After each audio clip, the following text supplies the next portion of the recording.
자, 그러면 1문단부터 같이 한번 보도록 하겠습니다.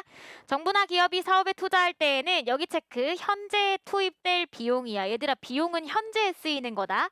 반면에 이익은 언제 발생해요? 미래에 발생합니다. 그렇기 때문에요. 뭐가 등장하죠? 시간차가 나타나죠. 그렇기 때문에 반드시 그냥 눈앞에 보이는 숫자만 가지고서 비교할 수가 없는 거예요. 왜냐면 시간이라고 하는 변수가 있기 때문에. 자, 그래서 이걸 비교하여 사업의 타당성을 진단하는데 문제는 이 경우에 물가 상승이라던가 투자의 기회라던가 불확실성과 같은 건 뭐와 관련돼 있어? 미래에 일어날 수도 있는 일인 거죠. 근데 문제는 이익은 언제 발생하기 때문에 미래에 발생하기 때문에 미래에 나올 이익들은 미래에 만약에 내가 여기에 투자 안 했다면 딴 데가 더 잘 될 수도 있는데 이런 가능성들도 다 고려해서 계산을 해야 합당할 거 아니에요. 그래서 그런 걸 포함하는 할인의 요인을 고려하여 미래의 가치를 현재의 가치로 환산한 후 공정하게 비교해야 된다. 이런 일들은 왜 발생하는 거죠? 그럼 현재 가치로 계산하는 건 왜 필요해? 이익과 비용이 시간차가 있기 때문인 거죠. 자, 밑으로 갈게요. 이러한 환산을 가능하게 해주는 개념이 할인율입니다. 개념 등장했어요. 개념이 등장하면 2번 읽어도 되고 3번 읽어도 돼. 꼼꼼하게 봐야 돼요. 할인율은 이자율과 유사하지만 역으로 적용되는 개념입니다. 라고 하면서 설명을 쭉 해주고 있어. 여기가 중요하단다. 볼게요. 현재의 이자율이 연 10%면 올해의 10억은 내년에 11억이 된대. 얘들아 한번 생각해 볼게요. 이건 굉장히 이상한 소식이 등장하거든요. 이 말이야. 현재의 10억이 미래의 11억과 같다는 뜻이에요. 사실 우리가 생각하기에 수학적 관점에서 봤을 때는 10억이 절대 11억이 될 수가 없거든요. 근데 현재 가치로 환산한다면 이런 개념이 가능하다는 뜻인 거죠. 그래서 밑으로 한번 보겠습니다. 할인율이 연 10%라면 내년에 11억 원의 현재 가치는 10억이 되는 거예요. 근데 얘들아 현재 가치 어떻게 나눴어요? 지금 1 더하기 0.1인 거죠. 자, 지금 이거 어떻게 구했니? 이때의 1은요. 원금에 해당하는 거고 자, 뒤에 있는 0.1은 뭐야? 할인율에 해당합니다. 그치? 그럼 얘들아 이렇게 생각해 볼 수가 있겠네. 할인율이 크면 클수록 더 큰 값으로 나누는 게 되는 거죠. 그렇게 된다면 미래 가치를 더 큰 값으로 나누기 때문에 현재 나에게 돌아오는 이익은 더 떨어지는 것이 되는 겁니다. 맞지요? 자, 그렇기 때문에 이런 관계를 유추해 볼 수가 있겠네. 자, 뭐가 크면 클수록 할인율이 커요. 크면 클수록 이 미래에 있었던 일은 나에게 현재 가치가 더 어떻게 돼? 그렇죠. 요 관계를 뽑아내시는 게 매우 중요합니다. 그래서 제가 이렇게 표현하는 건 뭐예요? 할인율이 올라가면 올라갈수록 현재 가치는 떨어진다. 무슨 상관관계? 음의 상관관계, 역의 상관관계, 반비례 관계가 지금 등장하고 있어요. 자, 밑으로 갈게요. 공공사업의 타당성을 진단할 때에는 대개는 미래 세대까지 고려하려는 공적 차원의 할인율을 적용합니다. 얘들아 생각해보자.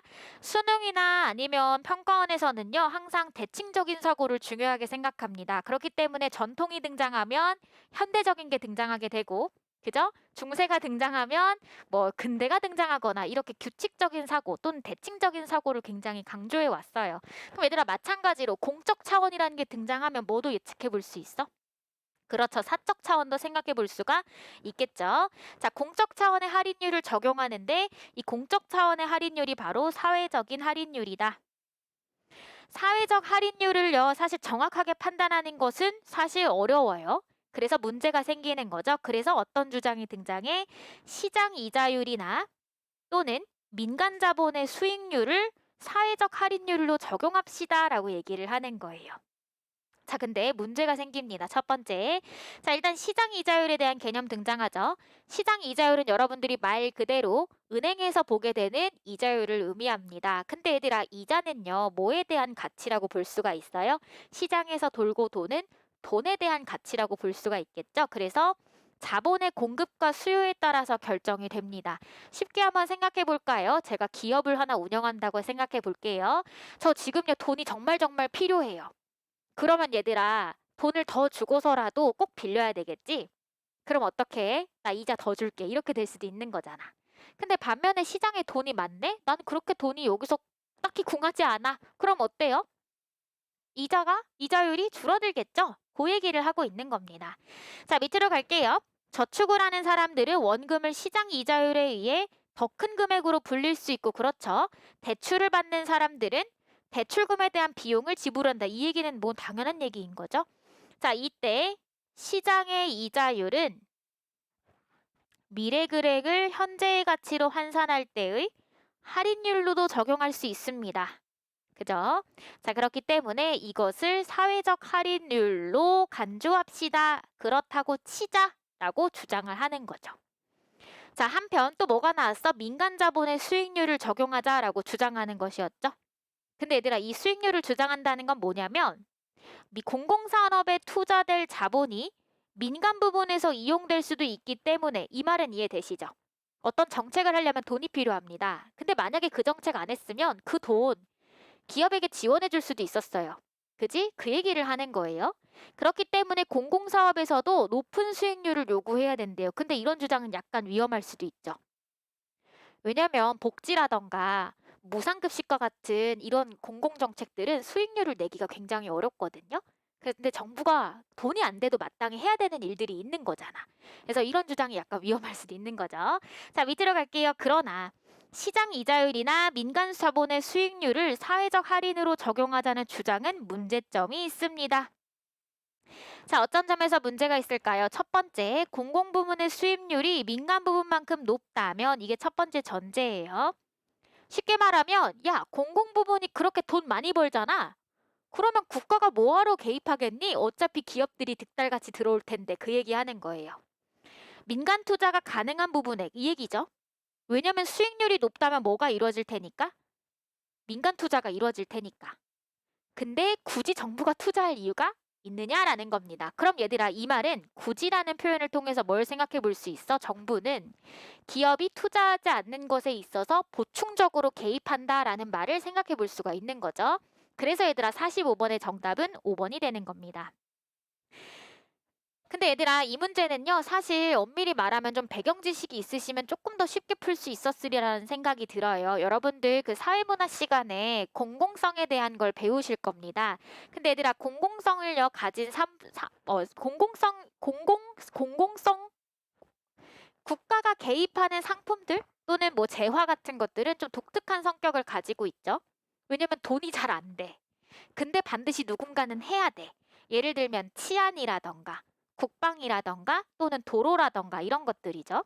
이런 것들은 사실 돈을 많이 내기가 쉽지는 않아요. 근데 없어서는 안 돼. 그러니 민간 기업들이 안 하니 누가 개입하는 수밖에 없어?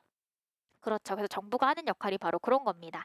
자, 그래서 더 이어서 가보도록 할게요. 더욱 중요한 것은 시장 이자율이나 민간 자본의 수익률이 밑줄 단기적으로 실현되는 사적 이익을 추구하는 자본시장에서 결정이 됩니다. 더욱 중요한 문제가 두 번째인 거죠. 문제는요, 공공사업, 즉 공공사업은 사회적 할인율이 적용되는데 이 사회적 할인율이 적용되는 공공산업은 문제는 장기간에 이루어져야 되고요. 사적인 이익을 고려할 것이 아니라 지속 가능한 발전을 고려하는 수밖에 없습니다. 왜요? 미래 세대까지 생각을 해야 되거든요. 자, 그렇기 때문에 만약에 이 사회적인 수익률에다가 사적 자본 수준의 수익률을 요구하게 된다면 미래 세대의 이익은 고려하지 않고 지금 당장의 단기간에만 집중해라 이런 얘기가 된다라는 뜻이 되는 거죠. 자, 그렇기 때문에 어떤 차원에서 해야 돼요? 공익적 차원에서 결정되는 것이 좋다라고 하면서 사회적 할인율은 어떻게 결정해야 하나요? 라는 질문에 답할 수가 있게 된 거죠. 그렇기 때문에 얘들아, 지금 44번의 정답은 4번이 되어야 하는 겁니다. 어떤 수준에서 결정되어야 돼요? 공익적 수준에서 결정되어야 하는 것이죠. 자, 이제 46번 가보도록 하겠습니다. 자, 한 개발업체의 입장인데요. 지금 주어진 보기의 상황을 한번 정리해 보도록 하겠습니다. 사실 주민들의 입장은 이렇게 나뉜 거예요. 찬성하는 입장이 있습니다. 뭐에 찬성하는? 개발에 찬성하는. 또는요, 반대하는 입장이 있어요. 근데 지금 보기에 이런 얘기가 있죠? 주민들은 자연환경의 가치를 중시하여 놀이동산의 건설에 반대하는 사람들이 있습니다. 그럼 얘들아, 여기서 대립하는 가치가 있다는 건데, 첫 번째로는 자연환경이 주는 가치를 더 중시하는 사람들이 있는 거고, 다른 한편으로는 뭐도 고민하고 있는 거예요? 지역경제의 활성화도 고민하고 있는 거죠. 이 활성화가 주는 가치도 고민을 해야 되는 거야. 그럼 얘들아, 이 가치를 비교할 때요, 어떻게 비교해야 돼? 현재 가치로 환원해서 비교를 해야 되겠죠? 그렇기 때문에 찬성하는 입장이든 반대하는 입장이든 간에 자연환경의 가치에 대한 현재 가치로 바꿔서 고민을 해야 될 것이고요. 마찬가지로 지역경제 활성화의 가치를 고려하는 사람들도 이걸 현재 가치로 바꾸어서 고려해야 될 것입니다. 맞지요? 자, 그렇다면 얘들아, 한번 생각해 볼게요. 개발에 찬성하는 사람들은 현재 가치가 뭐가 더 크다고 보는 거야? 이쪽이 더 크다고 보겠죠? 그죠? 반면에요, 개발에 반대하는 사람들은 자연환경의 가치가 훨씬 더 크다고 볼 겁니다. 근데 얘들아, 제가 아까 전에 상관관계를 한번 보여드린 적이 있었어요. 할인율과 현재 가치 사이에서의 상관관계요. 얘들아, 상관관계는 역의관계도 형성이 되는 거야. 그렇기 때문에 이 말은 현재 가치가 높아진다면 그건 할인율이 떨어진다라고 하는 것도 얘기해 주는 거죠. 그죠? 자, 그럼 얘들아 한번 생각해 보도록 할게요. 얘들아, 찬성하는 입장은요, 지금 자연환경의 가치에 할인율에 대해서는 어떻게 생각할까?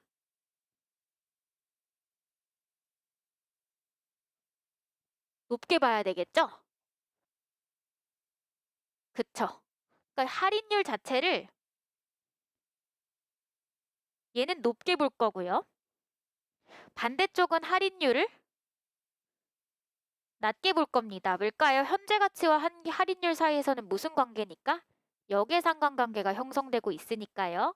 자, 반면에요, 반대하는 사람들은 뭐라고 생각해? 여기에 할인율을 어떻게 봐요? 낮게 볼 것이고, 이쪽의 할인율을 어떻게 해요? 높게 볼 것이라는 것도 유추해 볼 수가 있겠죠. 자, 그러면 얘들아 1번부터 한번 보도록 할게요. 사업의 전망이 불확실하다라고 판단하는 주민들입니다. 그지요? 사업의 전망이 불확실하다라고 판단한다면 사실 큰 가치가 없다고 볼 겁니다.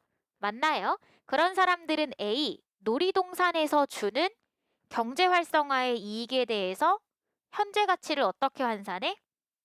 현재 가치를 낮게 보겠죠?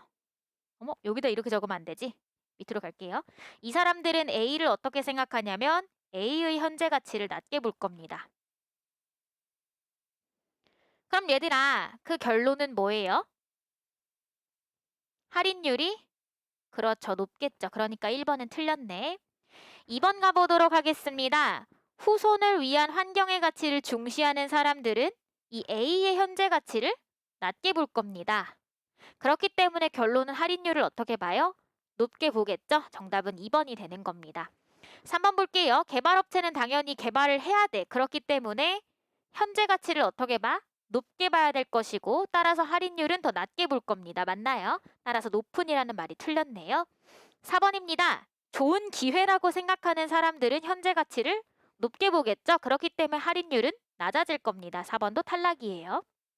5번 보도록 하겠습니다. 지역경제 활성화의 효과가 나타나는데 걸리는 시간이 길다고 판단하는 사람들. 사실 저는 5번이 약간 좀 애매한 부분들이 있다고 생각은 하는데요. 일단은 이 평가원의 해설에 따르면 이렇게 판단하는 사람들은 현재 가치를 어떻게 볼 것이기 때문에 낮게 볼 것이기 때문에 결국에 할인율을 어떻게 적용할 것이다? 높게 결정할 것이다 라고 하기 때문에 5번이 틀렸다라고 설명을 해요. 근데 저는 약간 이런 해설이 좀 어딘가 빠진 부분이 있고 좀 의문스럽다고 생각을 하는데 그 이유는 지금 보세요. 경제 활성화의 효과가 나타나는데 걸리는 시간이 길다고 판단할 수는 있어요. 근데 그 판단이 현재 가치가 낮다라고 판단을 하려면 무슨 입장으로 가야 돼요? 개발에 대해서 반대하는 입장으로 가야 되겠죠? 그래야만이 현재 가치가 더 낮다고 판단을 할 테니까요. 근데 그냥 시간이 많이 길더라도 나는 개발하는 게 더 이득이라고 생각해 라고 생각할 수도 있잖아요. 그런 경우에 대해서는 이 5번 선택지가 충실히 방어하지 못한다는 생각이 들어서 조금 약간 좀 물음표는 좀 남는 선택지인 것 같다는 생각은 좀 듭니다. 여하튼 이렇게 해서 좀 수능에 나왔던 현재 가치 문제를 좀 풀어봤습니다.